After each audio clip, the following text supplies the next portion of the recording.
I'm here with Clint at the van build party in Lake Havasu, and he brought his old, what year is it? 78. Brought his 78 Chevy out here. Is it a Chevy? It's a Ford Club Wagon. E250, okay, yeah. There we go.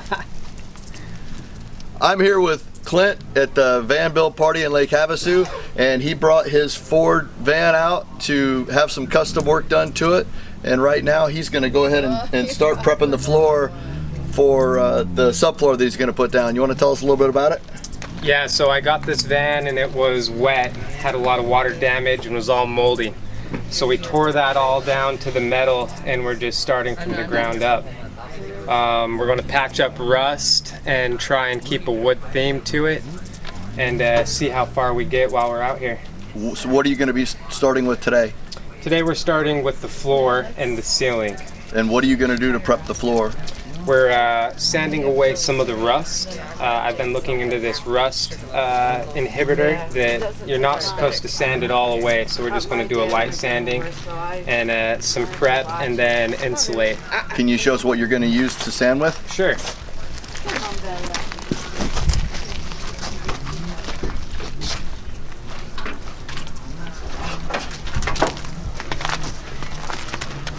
So we bought a little palm sander, and with the drill we're going to put on this rubber little brush, see how that works. Just experimenting with it. And if somebody's watching this and they want to know where to get a sander like that, where would they get that? Any home parts building store like Home Depot or Lowe's would have it. Harbor Freight would have it as well. Thanks, Evan. Amazon would probably have it. Harbor Freight has a lot of products that come in from China and they're priced very well, especially if you get on their coupon list by giving them your email address. But do know that there is a big difference between the Ryobi one that Clint's using and the one you get from Harbor Freight. If it's just a one-time job, go with the Harbor Freight. If it's something you think you're going to be using on an ongoing basis, maybe go for a name brand like Ryobi, which is what Clint has. Or Makita. This is a killer drill. Makita's been around for a long time. Love it. All right, man. Thanks a lot. We'll let you get Jamie. to it. All right.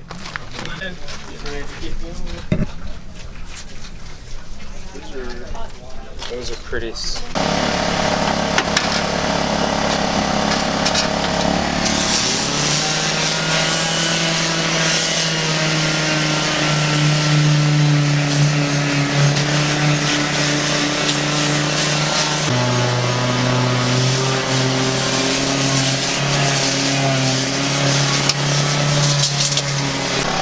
How's it coming over here? Good.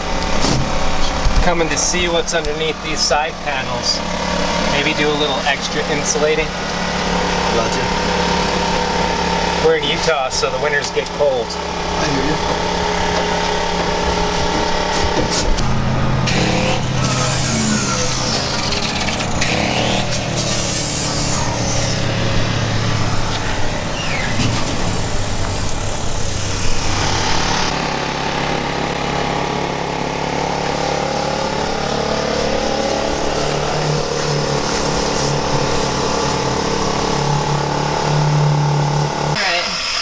Hey guys, introduce yourselves, tell us about your van, and tell us what point of your project you're at now.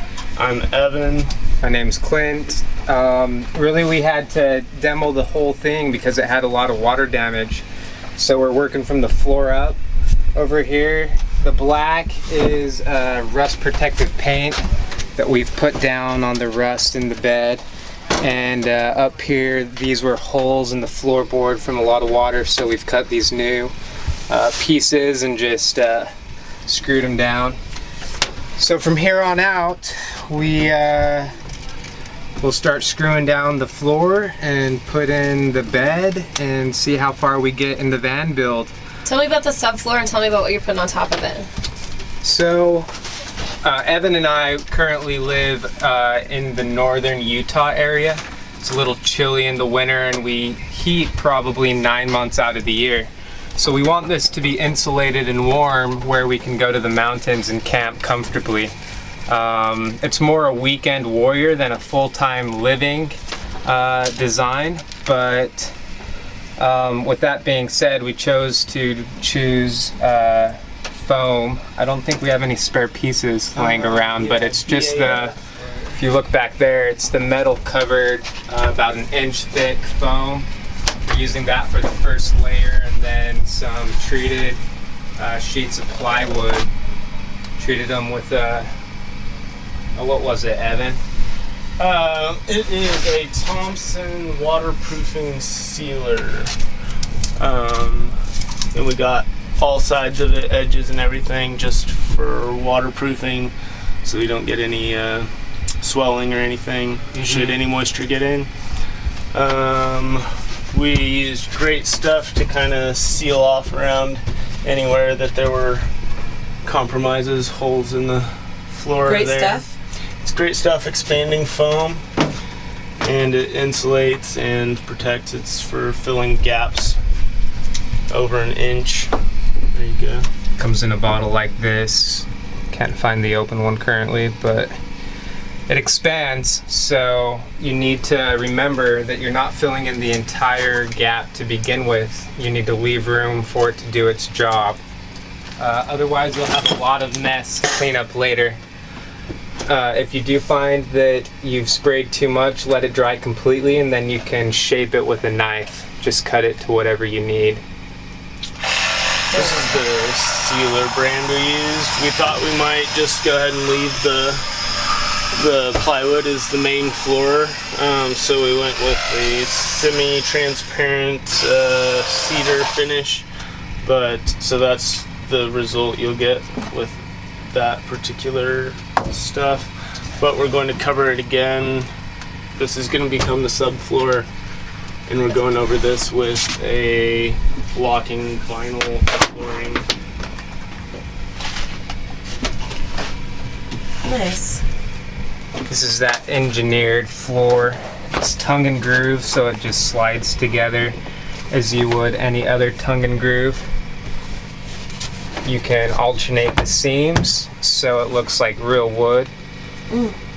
That's one thing to think about. You don't want to line them all up because you'll have a solid seam going through your project, and it's just not aesthetically appealing.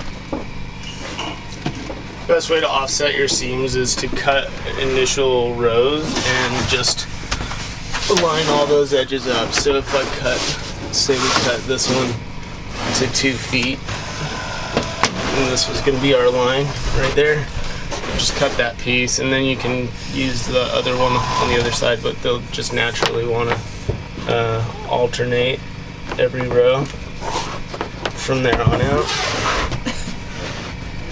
That looks nice. Cool. What else do y'all want to tell the viewers about your project, about your plans? This is where we're at with the project right now. We've got more coming as far as putting in furniture and stuff. Now there's some LED lights. You're actually on it over there, Tamra. We're going to wire those up and place them around, both facing down and up, so you can either have direct light or just some ambient light, a little softer light, just so you can get dressed or something low-key. Nice. Yep, just tune back in later. We'll be building a bed here in the next couple of days, and like I said, we're going to work hard and see how much we can get done while we're here. Tell us about this van. What kind of van is this? Where'd you get it? Sure. This is a 78 Ford Econoline Club Wagon Chateau. Where did I get it? It came to me. We were working a job, and this guy had it, and he had a dream for it, but he wasn't really working on it at the time. He wasn't mechanically inclined, and I think it had a little bit of an issue with the ignition system. So he was offloading it, and we did the work for him, and I took it as payment. So Brilliant. yeah, can't complain about that. I think it's gonna be a beauty. This is our shaggin' wagon. Really, we're just going to be shagging in the weekends, so it's going to be lush and plush. I am filming. Awesome. Get the good side. Just don't tell my wife.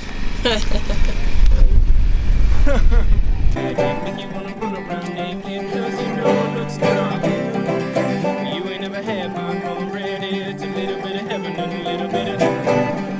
down the middle, open wide and jump right in.